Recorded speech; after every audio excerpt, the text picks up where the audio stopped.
Garuda Express, an international courier service. Mukesh Goud కొడుకు విక్రమ్ గౌడ్ ప్రత్యర్థుల కోసం వేసిన పన్నాగంలో అతనే పడ్డాడు. ఆర్థిక ఇబ్బందులు తొలగిపోతాయని భావిస్తే అక్రమ ఆయుధం, ఆత్మహత్య యత్నం, న్యూసెన్స్ క్రియేట్ చేయడం వంటి నాన్ బెయిలబుల్ సెక్షన్ కింద కేసు బుక్ కావడంతో అతను మరింత చిక్కుల్లో పడ్డాడు. అంతేకాదు క్రీడాకారిణి, సినీ రంగానికి చెందిన ప్రముఖులతో స్నేహాలు బెడిసి కొట్టడం ఖాయమని పోలీసులు భావిస్తున్నారు. శుక్రవారం తెల్లవారుజాము తన ఇంట్లోకి గుర్తు తెలియని వ్యక్తులు వచ్చి కాల్పులు జరిపారంటూ విక్రమ్ భార్య ఇచ్చిన ఫిర్యాదును పోలీసులు కొట్టిపారేశారు. టాస్క్ ఫోర్స్ డీసీపీ స్వయంగా రంగంలో దిగి దర్యాప్తు చేసి అసలు విక్రమ్ ఇంట్లోకి ఎవరు రాలేదని తేల్చేశారు. మద్యం మినహా మిగతా చెడు అలవాటున్న విక్రమ్ కు కోట్లలో అప్పులు ఉన్నాయని అంటున్నారు.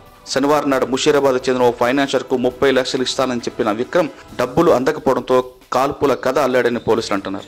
ఓవైపు అప్పుల వాళ్ళ ఒత్తిడి, తండ్రి ఆస్తి పంచకపోవడం, బెడిసి కొట్టిన క్రీడాకారునితో స్నేహం, డ్రగ్స్ కేసులో తన పేరు వస్తుందన్న భయం, వీటన్నింటి నుండి బయటపడడానికి కాల్పుల స్టోరీ అల్లాడని పోలీసులు భావిస్తున్నారు. అయితే గన్ లైసెన్స్ లేని విక్రమ్ తన తండ్రి రివాల్వర్తో తానే స్వయంగా కాల్చుకోవడం, అక్రమ ఆయుధం వాడడం వంటి నేరంగా పరిగణించి కేసు బుక్ చేసే పనిలో పోలీసులున్నారు.